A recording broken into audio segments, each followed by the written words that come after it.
Hello，咁多位，唔好意思啊，我唔知有冇啲頭先個環節裝咗，而家仲留咗喺度啊，有少少聲沙，唔好意思。好，首先歡迎大家出席呢個 Information Seminar。咁以下45分鐘最大部分嘅內容係介紹個 program， 即係喺理工設計學院裏邊個 Scheme Design 係個課程嘅結構同埋重點係啲乜嘢啦嚇。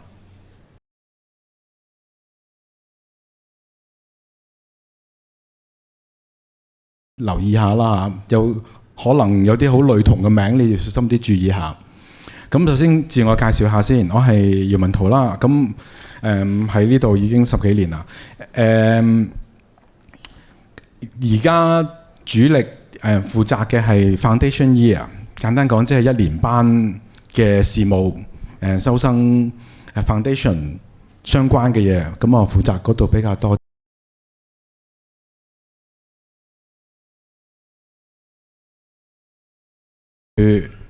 首先，我覺得大家花時間，同學仔、家長嚟呢一個特登嚟到呢度，都會想知道，其實考試都辛苦啦嚇，咁啊仲要諗下真正第時係踏入邊一個世界呢？咁都承認係一個好重大嘅抉擇嚟嘅。咁選擇咁多，究竟點樣揀呢？咁冇一個絕對答案啦嚇，課程變，你嘅性格喺度變，反而多少少要注意嘅就係即係咪互相適合，即係唔係即係多人報就等於一定好，或者自己真正中意嘅嘢喺呢一刻係咪好清楚呢？咁我希望盡量講多少少，知道同你幻想嘅係咪有個切合啦嚇。咁呢個係課程嘅部分啦。另外呢，真係最緊要啦，就係你自己本身個性格啱唔啱？或者係你嘅能力擅長嘅嘢啱唔啱？咁啊，第一個啦，即係呢度有幾個 point。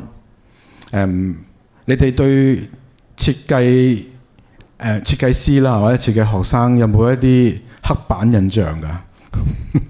有冇㗎？冇㗎。有冇覺得好扮嘢啊？佢哋啊？即係好牙刷啦，好花枝招展啊，好忙。但係你有冇懷疑佢哋係咪忙？即係忙緊嗰啲嘢，定喺度玩㗎？其實兩邊都有嘅，玩住做。先講一啲好位好處位啦。咁我當然冇嘅人生經歷。冇經歷過所有行業啦，但係我用過來人心聲啦。中學對 VA 有啲興趣，跟住諗將來嘅時候就喺呢度相關嘅嘢發展啦。咁我自己身邊認識嘅設計相關嘅嘢，係啲廣告啊、平面設計啊、室內設計啊嗰啲多啲。咁我就向咗平面設計個方向發掘。而我嘅家人太了解我啦，佢話你考試啲唔啱你嘅。你嘅死嘢一整嘢嘅時候，就唔食飯，但係你一讀書嘅時候就渣渣低又瞓覺咁嗰啲呢，即係唔係太過習慣考試呢種形式。其實冇對錯嘅，即係每個人嘅學習嘅效率係有唔同嘅方法嘅。咁我哋設計師比較多啲嘅係一邊做一邊試，一邊做一邊試嘅人去多啲嘅，就比較未必習慣成日叫佢溫習考佢，溫習考佢，溫習考佢，就唔係呢一種形式嚟嘅。所以你好多時候唔係好擅長表達自己，係一啲言語上嘅表達嘅。但係即係呢一種性格係比較特別啲。仲有呢，曳啲係事實嚟嘅。如果你問我對呢度啲學生，當然唔會全部都係好奀皮啦。但係玩嘅時候玩得好癲嗰啲呢，都幾大部分係適合讀 design 嘅。咁仲有八卦啦，即係。如果你自命自己係八卦，乜嘢都好奇，咩都睇嘅，耐性又未必好多嘅，但係你好闊嘅，即係有兩種唔同嘅人。有啲人就好專精係一樣嘢，全個世界得嗰樣嘢，咁我戥佢高興嘅，都係一種快樂。有另一種呢，就係乜嘢都滿足唔到佢嘅，乜嘢都要知嘅。咁呢啲佢個知識儲備呢，佢有另一種用途嘅。咁喺設計嘅世界係啱用啲嘅。咁我想咁講。咁啊，其充滿創意嘅想法啦，古靈精怪啊，簡單講即係曳啲啦嚇。即係呢叫做探索不同嘅方法。會有一種習慣咧。不過我諗喺將來嘅教育都應該會係咁，尤其是喺 AI 嘅年代，成日都會有一啲問題出現啦，或者係我哋要對應一啲問題。咁如果做設計嘅人咧，佢對嗰個問題本身好敏感嘅。一問你呢個問題就，咦，點解佢要問我呢個問題嘅？佢想知乜嘢咧？佢係咪真係呢一個問題咧？咁即係比較麻煩嗰啲人啊，麻煩，快做功課啦！點解做功課啫？第時揾份工好啲啊嘛！邊個都冇讀書啦，即係你會有好多呢啲奇怪嘅態度啦嚇，唔同嘅方法。樂於解決問題，因為喺有一啲 topic，喺設計嘅範疇裏邊咧，係會先天有啲優勢嘅。我哋咧叫做嗰啲叫做 wicked problem， 嗰啲叫做惡劣問題啊。惡劣問題即係例如話共享單車咁樣，共享單車就係我有一個想法，啲單車可以共享，但係咧出現咗解決咗一樣嘢，但我又 create 咗另一樣嘢，就係個環境嘅問題，嗰啲公德心嘅問題、維護嘅問題，即係有啲嘢出現咗就喺度碌，好似貧窮咁樣啊，貧困係一個全世界嘅大命題啦嚇。喺解決方法裏邊咧，即係莫衷一是嘅。咁喺即係當然你可以話用基建角度去睇，可以教育角度去睇，政策角度去睇。咁但係所有呢啲嘢，仲有一個部分咧，就係有啲所謂嗰啲 creative 啲嘅諗法咧 ，designer 擅長啲嘅就係喺呢度，除咗啲常規嘅答案，成日都會揾一啲特別啲嘅答案去即係去看待嗰個問題。咁呢啲都係一啲喺你有好多世界裏邊有啲 case 可以印證啲 designer 係習慣咗呢一個狀態。但係呢個狀態呢個神奇唔係好多人都接受到嘅，尤其是啲 Year One 上到嚟，考試咗好多年之後，突然間有啲好廣闊嘅可能性俾佢去試探呢，嗰種不安感呢，唔係個個都得嘅。咁所以你係咩性格，你自己可以即係喺呢度自己試下問一問自己。咁啊，仲有批判思考啦。嗱，呢樣嘢就好古怪嘅。批判思考呢，即係你有一個好奔放嘅時候，亦都有一個好 mean 嘅時候，好串嘅時候，係咁不停咁樣挑戰。但係呢，其實要所謂批判思考，我要好坦白講，批判思考其實係好容易嘅，每一個人都可以挑戰到底嘅。但係呢一樣嘢呢，你要喺設計嘅世界呢，就會平衡兩邊啦。你可以係一個奔放角色，亦都可以一個係最刻薄去審視自己、審視作品嘅兩個角色啦。不過呢個呢，其實喺大學嘅訓練都幾 common 嘅，都係share 嘅。咁比較好奇心啦，頭先講啦嚇。第二個部分就係啲係會有啲優勢嘅。如果你有一啲 visual art 嘅 training 啊，即係視覺表現嘅一啲技巧嘅訓練啦嚇，當然會有啲好處啦。喺 foundation year 你會相對舒服啲啦。仲有對社會議題感興趣啦。其實如果你有機會睇下 Poly 嗰啲 annual show 咧，好多議題啲畢業生嘅作品展嘅議題都係一啲社會叫做社會議題嘅嘢，即係 social issue 嘅。咁啊 even 仲有一個叫 social innovation、social design 嘅學科。咁啊呢個都係一個好幾大嘅一個命題啦嚇，大家可以睇下自己係咪中意做呢啲嘢啦。咁啊最後咧，呢個係一啲實際啲嘅考慮。designer 好多彈性。你可以去一啲大嘅顧問公司，可以去大嘅客戶做佢嘅設計部門，可以去廣告公司做一個中間人角色。但係有好多機會咧，你可以自己畢咗業之後，你可以自己一個人 one man band 去揾一間公司。原因係你個最大嘅財產就係你自己個腦袋同埋自己嘅專業知識。set up cost 一啲硬件嘅 set up cost 其實係好簡單嘅。咁所以咧，好多 designer 啦嚇，你見到好多所謂 slasher 咧，designer 中意做就咁解啦，因為佢唔需要長期喺一間大嘅公司裏邊先至發揮到佢嘅作用，佢自己本身可以獨立去運作。咁啊，仲有就係因為呢個特色底下啦嚇，亦都係所有嚟緊 PolyU 嘅一啲大嘅方向啦，即係一啲 entrepreneurial 嘅 training， 即係一啲企業創業嘅一啲思維啦嚇，喺 School of Design 係容易發揮啲嘅。好，點解揀 PolyU 啦？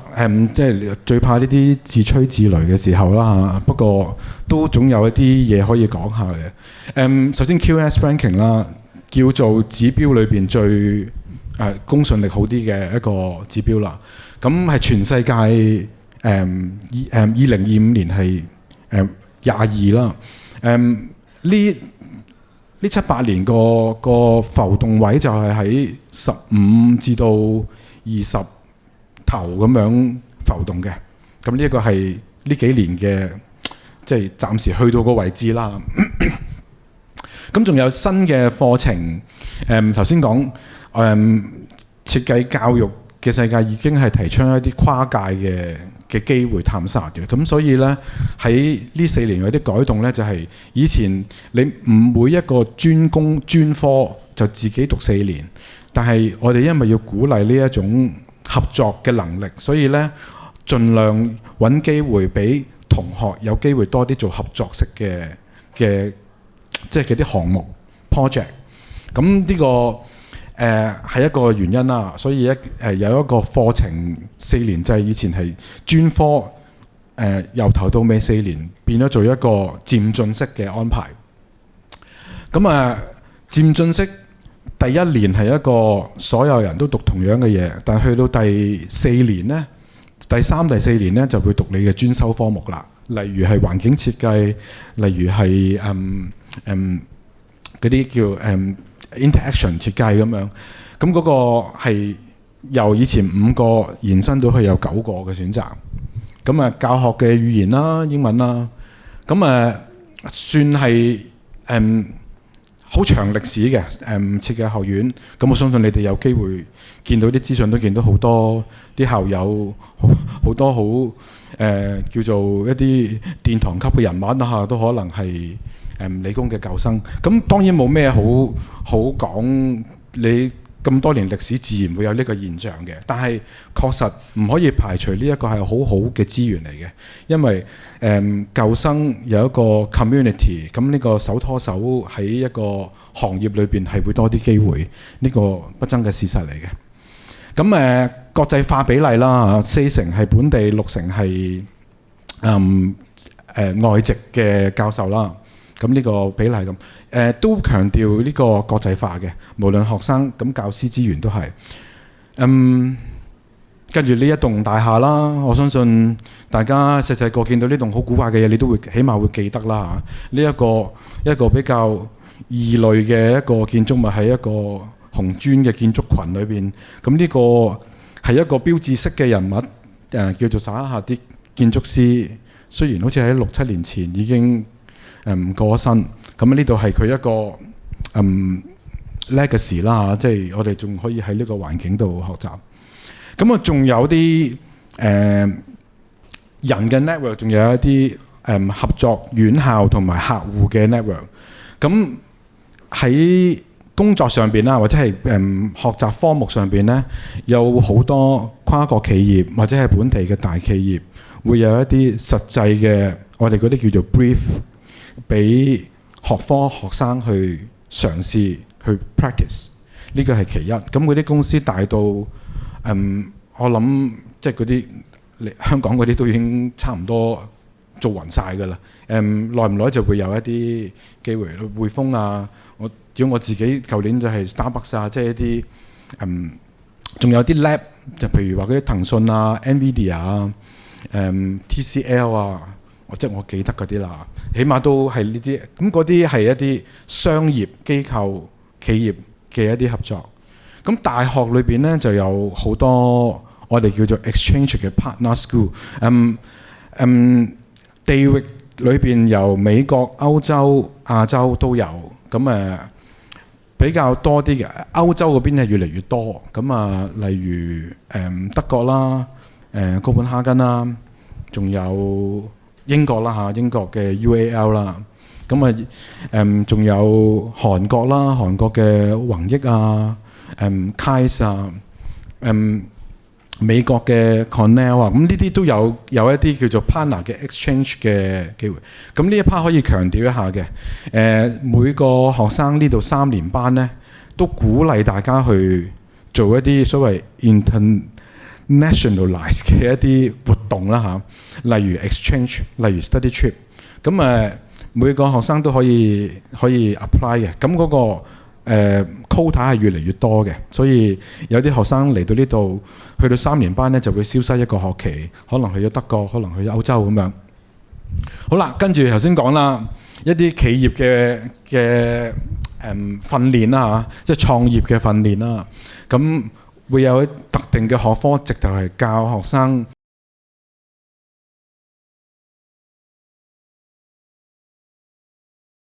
啲行裏邊嘅 mentor 去俾 training 你，俾 advice 你，到一啲學科有一啲真係學科嘅內容，你點樣去 market， 點樣去 brand 自己個想法，個 business idea 點運作，咁呢都有嘅。咁啊，最後就係頭先講啦 ，real client 啦，同埋 community。community 就係一個所有大學訓練裏邊都強調嘅，就係即係我哋 Poly 叫做 humanistic 啦，即係為社會做啲嘢啦。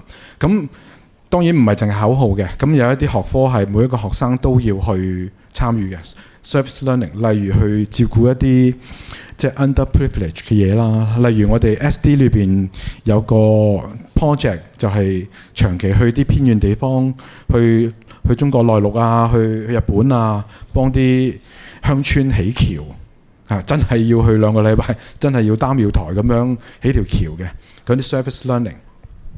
係啦，咁呢個就係 Poly 課程會包含嘅一啲特別啲嘅嘢啦嚇。好，跟住教學啦。咁由個硬件空間先啦。室內最基本，我哋有 studio。咁多值得提下嘅，因為如果你對大學有啲認識嘅話咧，唔係好多學科仲剩翻有所謂固定課室呢樣嘢。固定工作workstation 固定嘅台，唔係好多學科都有嘅。咁喺 Poly 就好啲，你有一個固定嘅空間，你一翻到點對點，你一翻嚟就喺呢度坐㗎啦。除咗你上啲 lecture 周圍走，好多時候你可以喺自己個工作地點做。咁啊，室外當然頭先講嗰啲 visit 啊、internship 啊、參觀啊，或者去一啲site study 嗰啲內容嘅教學都會有啦。好啦，跟住設施，咁有幾樣值得提下嘅。頭先講呢個就係 studio 啦嚇，你見到一個係咪好似你間房裏邊啲 setting 咧有少少亂咧嚇？咁呢個係學習做嘢嘅環境啦。咁設計學生比較多嘢，可能會有時候會有啲咩事啦。咁啊，仲有個特別啲嘅，我哋叫 Material Resource Centre。咁啊5樓，咁基本上有啲比較最新啲嘅產品物料，係無論係布啊、石啊、膠啊，即係一啲工業產品用嘅新材料、新興嘅材料，以至去到印刷，以至去到一啲展示屏，即係嗰啲 digital 嘅嘢，佢都會嗰度會有搜集，長期攞住啲最新嘅嘢。咁所以有啲產品設計學生想去試下啲新嘢咧，咁有個 resource， 即係有個資源喺呢度啦。咁啊，基本啲嘅就係嗰啲叫做 workshop 同埋 lab 啦，我哋叫做 fabrication lab。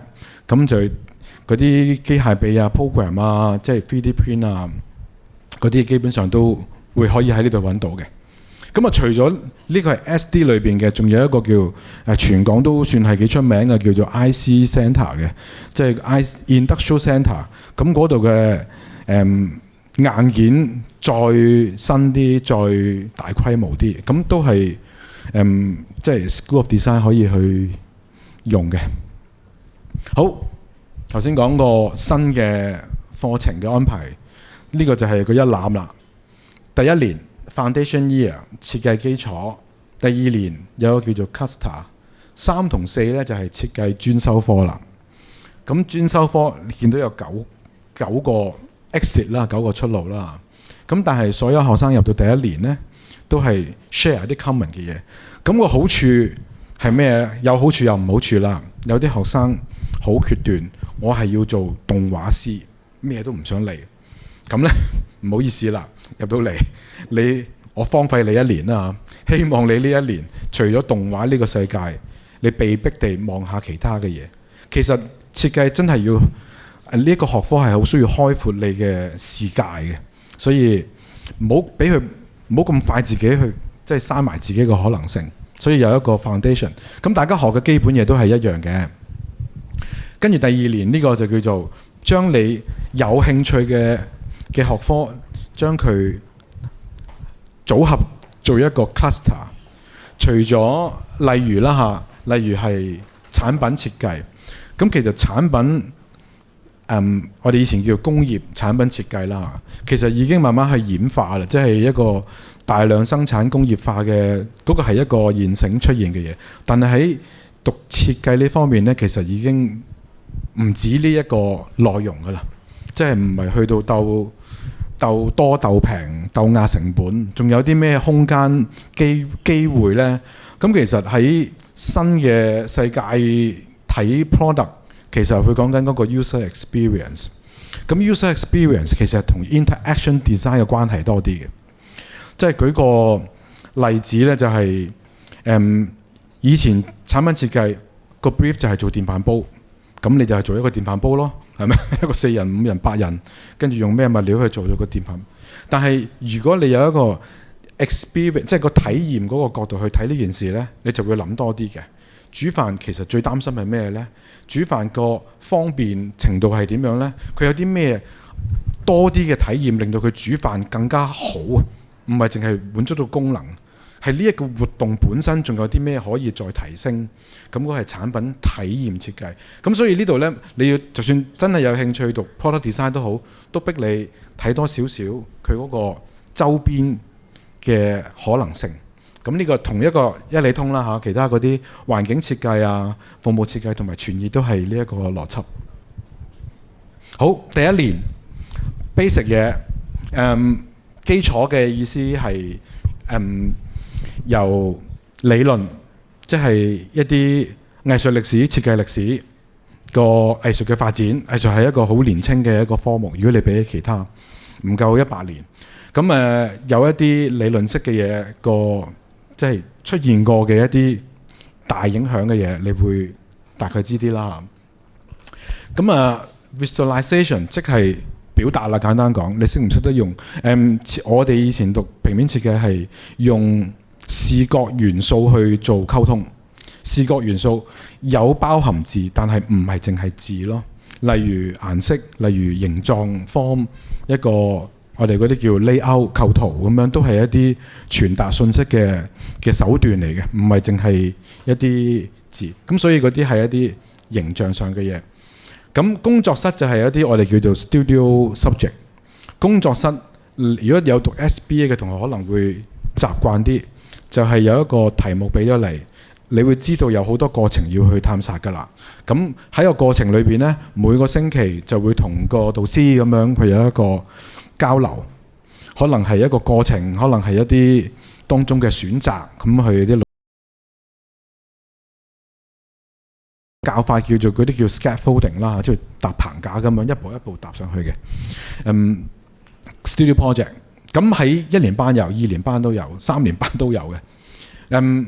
Common basic 就多啲呢啲叫做 hard skills 啦，即係啲工具嘅運用啦 ，software 好，啲 hardware 好，都會。逼你去認知下嘅，知道世界有幾多工具。簡單講，你可以叻，但係你逼你會知多啲，所有你可能用得到嘅工具。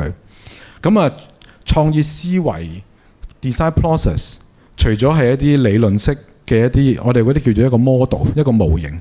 設計師做嘢其實佢會跟隨一個模型嘅，有一個 model 嘅，有個過程嘅。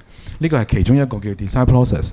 咁仲有 creative thinking。creative thinking 其實係一種思維嚟嘅。頭先都講咗，你好要接受一啲唔係好絕對嘅嘢。你要喺嗰個過程裏邊自己去強化自己 propose 嘅 solution。咁呢啲係一個習慣嚟嘅，所以喺Year 1咧已經要破壞晒你好多以前學嘢嘅方法。例如係咩呢？例如係上堂問題，學生答案個問題俾你呢係我之前講咗呢啲㗎啦，跟住就考翻嚟咁樣，你讀咁呢一種係一啲好叫做我會覺得係方便嘅學習嚟嘅，但係唔係喺設計裏邊非常之有用。學好基本嘅嘢 OK， 但係你去到高層次啲嘅一啲議案啊，或者係一啲想法裏邊呢，需要有一種自己去探索、自己去嘗試。所以呢個思維嘅訓練呢，係1年班會好強調。跟住cluster 啦，咁頭先講啦，4個 cluster，可以大家睇下啦嚇，傳意、環境、產品體驗同埋服務。呢個係2年班啦，2年班就分咗4個班啦嚇，記住。但係4個班一啲咩 in common 嘅呢？頭先講啦，都係有個 studio subject 嘅。design 嘅 study，studio subject 喺你當設計學院裏邊啦，我諗係佢差唔多有一半係一啲叫 studio subject 嘅嘢嚟嘅。咁我開始研究理解物料啦。即係你係做建築類嘅嘢又好，你係做產品設計類 ，even 係做平面設計嘅印刷媒體媒介嘅物料要理解啦，要認識。仲有一啲 research 嘅方法。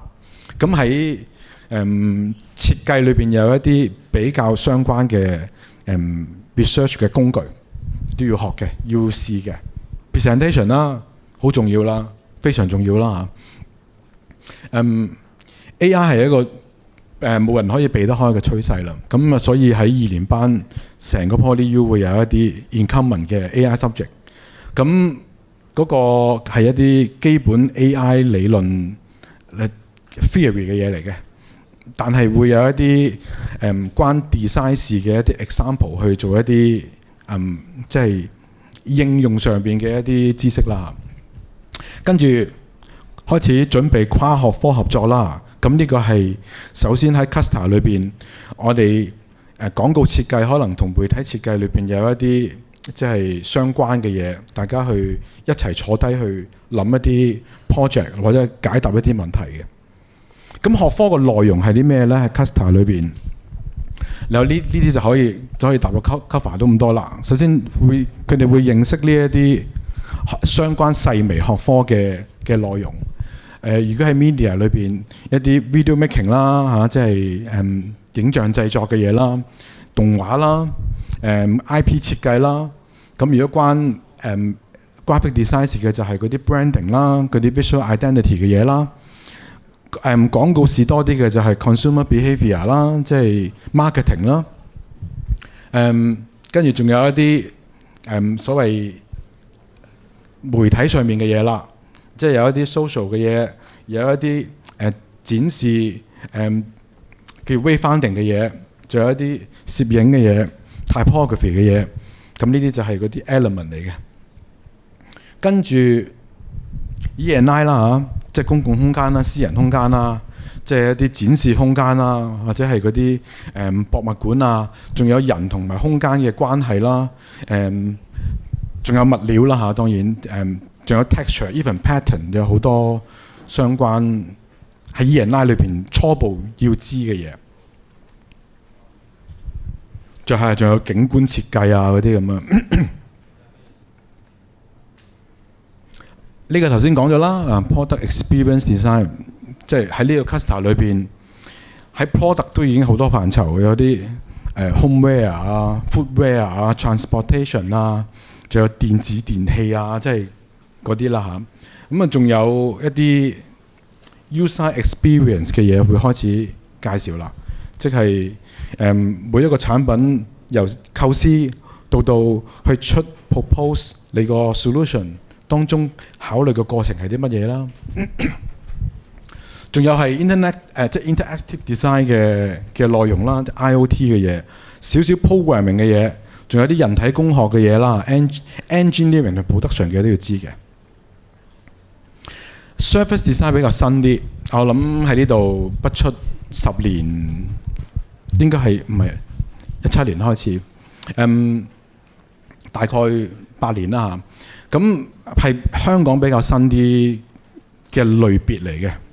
咁即係社會服務設計、社會創新呢一個內容咧，最容易 associate 就係嗰啲即係嗰啲銀髮相關嘅服務，或者係一啲改善佢哋個生活水平嘅一啲內容係比較早段時間比較多啲嘅。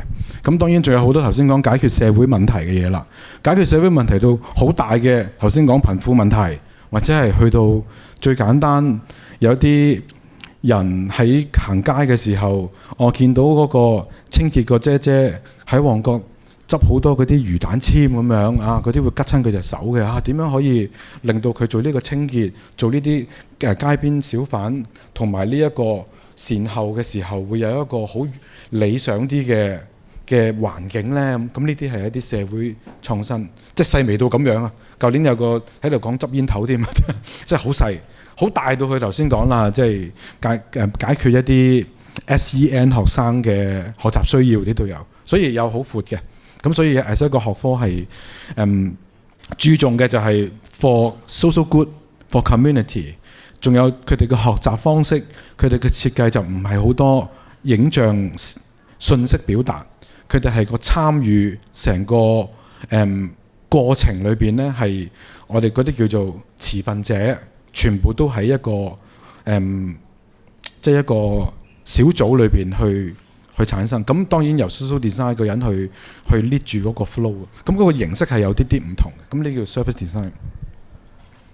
好，咁當然 surface design 好得意。我哋 even 我以前喺 advertising 嘅時候都做好多 social project 嘅。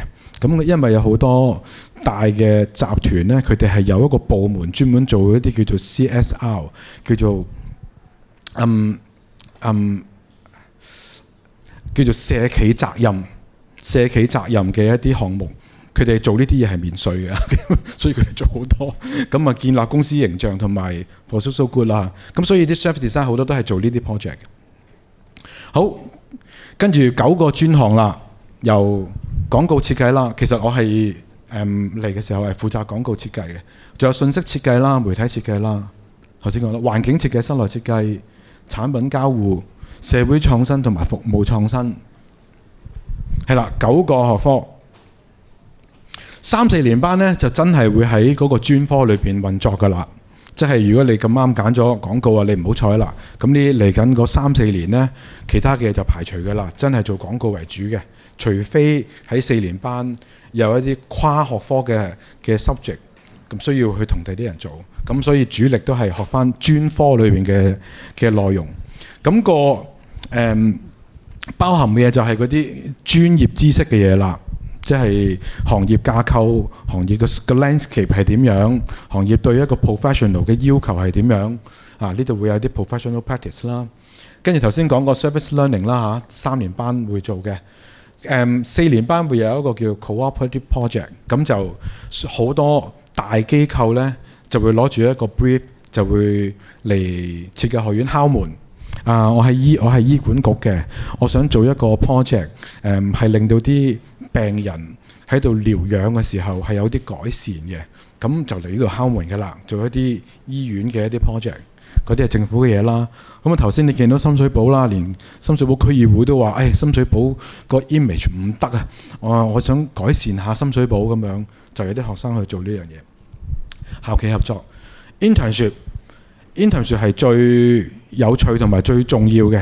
我唔知道第二啲大學有冇將 internship 呢樣嘢變咗一個指定嘅項目啦嚇。咁喺 Poly 咧係好強調一個叫做 Work in Education 嘅訓練嘅。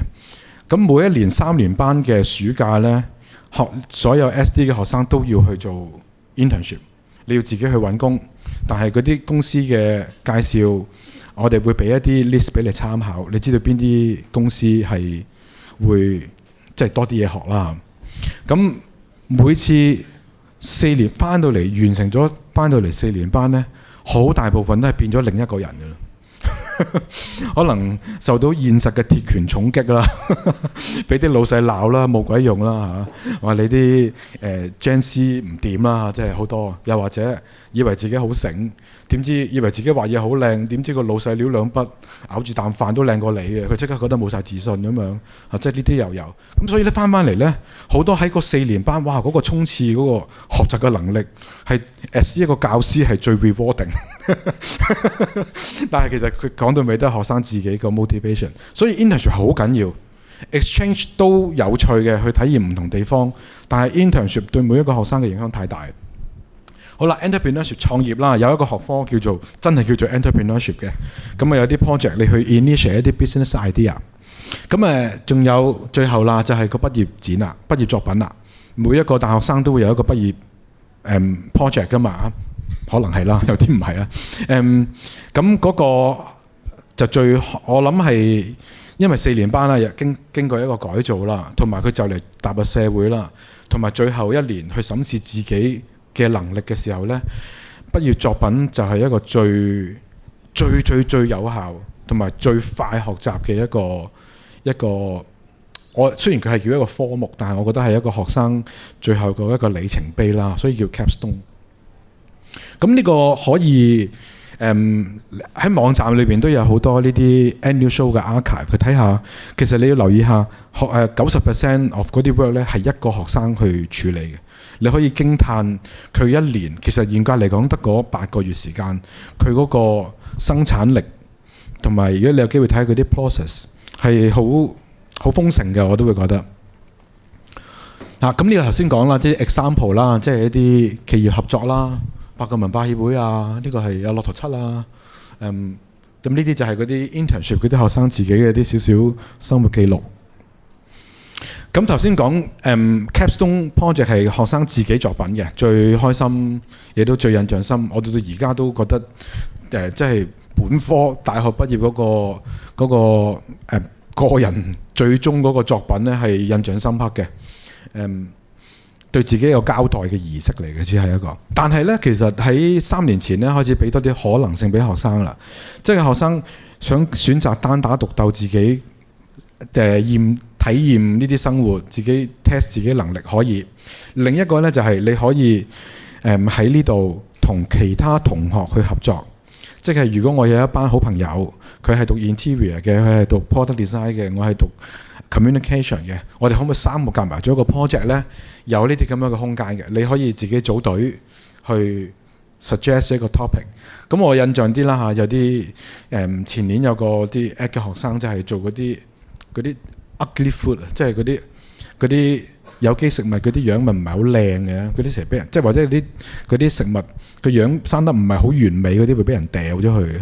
咁覺得呢種係一種浪費啦，即係個 topic 就係 ugly food 咁樣。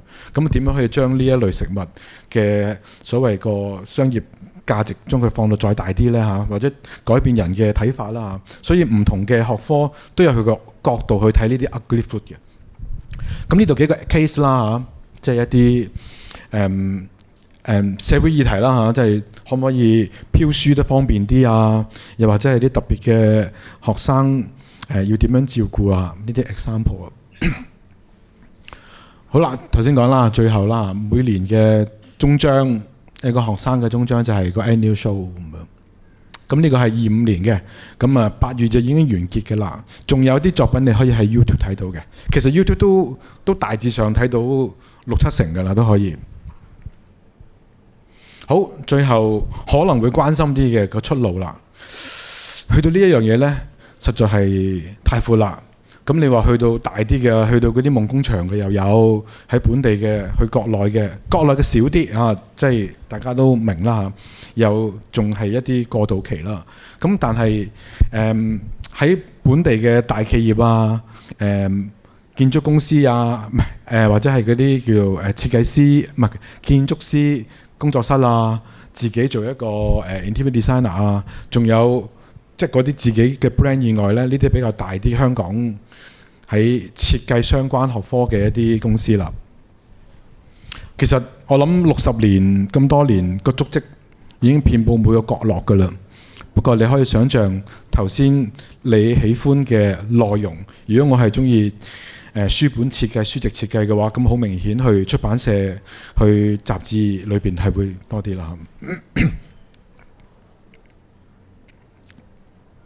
校友，我諗即係攞翻啲大家可能會覺得有啲意思㗎啦嚇，即係除咗嗰啲明星嗰啲嗰啲演藝人嗰啲冇擺落嚟嘅，咁啊 Freeman 啦、Tommy Lee 啊、Carrie Chow 啊、James O 啊，呢個你隱約見到係嗰個 GoGoVan 嗰個 founder 啦，即係自己做老細啦，老牌啲嘅。蛙蚊墟啦，史力加個導演總導演啦，咁啊 Vivian Tam 啊、阿麥兜啊呢排比較靜啲，唔知點解，唔知搞咩 project 啦。咁啊，仲有啲汽車設計，仲有電影製作公司啊，即係如果大家有少少印象，不過你哋好細個，即係 Transformer 嚟香港嘅時候，即係呢啲做 media 嗰個校友就係負責幫佢統籌呢啲嘢嘅。咁啊，所以類別。或者係一啲代表人物都可以作一個參考啦。OK， 咁就最後少少啦。其實呢一個 admission tips 啊、admission strategy 頭先已經講咗9個字嘅啦，所以醒沙沙地。不過你都新嚟嘅觀眾啊，咁你可以望一望。咁即係當你有一堆作品。可能係一啲畫，可能係一啲學校 project， 可能係一啲散亂啲嘅嘢。咁可能你要有一個概念，要點樣整理一下，點樣分類。咁啊，呢一個係一啲基本注意嘅嘢啦嚇。要 organize 一下啦，即係有條理啲、有系統啲去展示啦。分類都係一個 designer 應該好強嘅能力嚟嘅。可以分類，我望一望呢度，我即刻可以分10類咁樣，間條嘅一類，藍色嘅一類，藍㗎嘛，佢突然間佢可以有好多分類嘅方法，即係呢啲都係 design 其中一個訓練嚟嘅。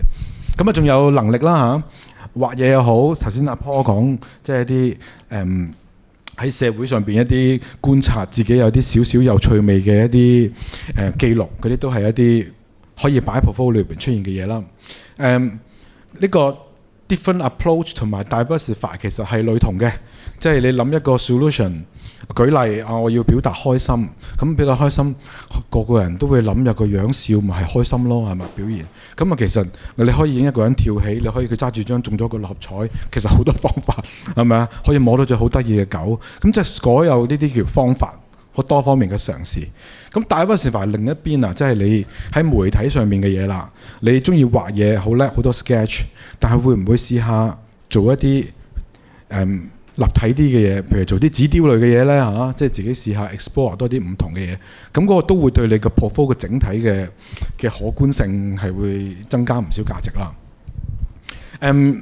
清晰表達作品啦，即係要話俾佢聽個作品係做咩嘅，亦都有啲學生真係一個雜亂嘅紙乜都係攝晒個 clear folder 裏邊就咁 scan， 唔知咩嚟嘅，咁嗰啲就係冇一個意識去話俾佢聽個作品係乜嘢，因為你可以話呢個係我 daily 嘅訓練，咁你咪將訓練嘅 group 埋一堆，咁我哋就睇訓練呢部分。有啲係思維特別啲嘅，解釋下你點解會咁諗，嗰啲要解釋嘅就要解釋，分類分好啲就自然會做到呢樣嘢啦。咁每一個作品你擺出嚟，可能你需要 show 個重點啦，有啲係 show 個 skills 畫嘢嘅 skills， 有啲可能係想嗱呢個要強調講好多次啊，有啲人咧要 show 影像嘅嘢咧，唔知點解咧係 show 好多張好細細格嘅相嘅。其實你望住一個 screen， 如果嗰個係一張有質素嘅相，其實佢可以放大好多，越大越好。有咁大得咁大，咁我一開出嚟先至有一個 impact 啊嘛，即係呢啲係基本嘅一啲即係 visual communication 嘅 delivery 嚟，一定要好清楚。喺裏面一大版字裏邊，你一定要知道佢最想佢睇係乜嘢，佢有時間可以睇乜，佢冇時間睇乜。其實頭先我都有講，呢度我可以重複一次。如果你有30頁 portfolio， 你一堆晒所有嘢落去之後，你俾臨交之前自己審視一次，問自己2條問題嘅啫。我得2分鐘睇呢份嘢，你自己揭一次，嗰2分鐘係咪睇到你想佢睇嘅嘢？你最想佢睇嘅嘢？如果你發現有啲嘢佢可能會 miss， 你就要將佢 highlight 啦。咁另一個部分，佢有10分鐘睇嘅時候又係點樣呢？ 10分鐘睇其實係咩意思咧？有啲人過分精簡嘅，咁10分鐘咪冇嘢睇咯，係咪啊？你自己當呢兩個基本原則去安排你嘅作品咯。咁呢個喺我唔知你係咩作品嘅狀態之下嘅我自己自問呢個係有用嘅建議啦。好，跟住最後啦，講緊個呢個基本資訊啦，大家可以影低，以備不時之需啦嚇。呢一個係講緊 interview， 係咪頭先要影啊？不過呢啲都可以喺個係啊，費事喺個網站碌嚟碌去係嘛？同我頭先講嘅嘢有啲嘢有 overlap 嘅，不過你而家聽完之後，可能一段時間之後未必記得，你可以望翻。咁啊，呢個就係講面試啦。既然都叫做少少 tips 咧，面試即係已經去到個階段咧，你都差唔多最後10公里㗎啦。最後1公里，最後10公里就好遠啦。就 last mile 啦。其實你嘅作品，你嘅入學門檻已經達到啦，你嘅作品嘅水準已經達到啦，所以你被邀請去個 interview。喺 interview 裏邊嘅機率咧，大致上係1/3，我冇記錯。大致上係冇1/3咯，舊年係仲少啲添。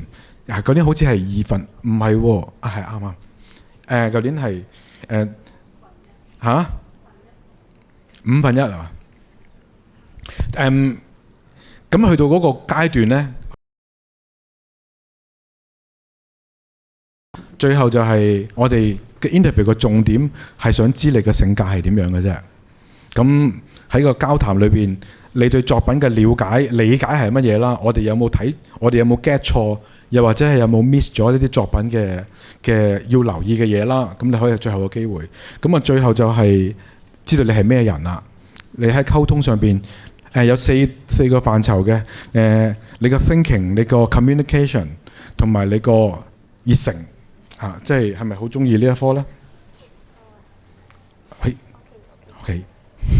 最後咁啊 schedule 嚟嘅啫，JUPAS 嘅12月申請截止，6月中準備 portfolio， 7月底8月頭 interview， 跟住再1個禮拜後就 announce offer。Non-JUPAS 咧就有2 round 嘅，新嘅就係有一個叫 early round， 喺11月中就會第一個截止，大概係11月尾就會有一個 interview。第二個 main round 就係喺3月至4月嗰段時間有一個第二個 interview。咁如果你唔係 DSE 考生，10 degree 又好 ，IB、A-level、BTEC 嗰啲人就會去用即係 through non-JUPAS 嘅路線啦。咁係啦 ，interview 就會4月完㗎啦。咁 keep 住都會，如果 OK 嘅話就會派 offer 㗎啦。咁啊去到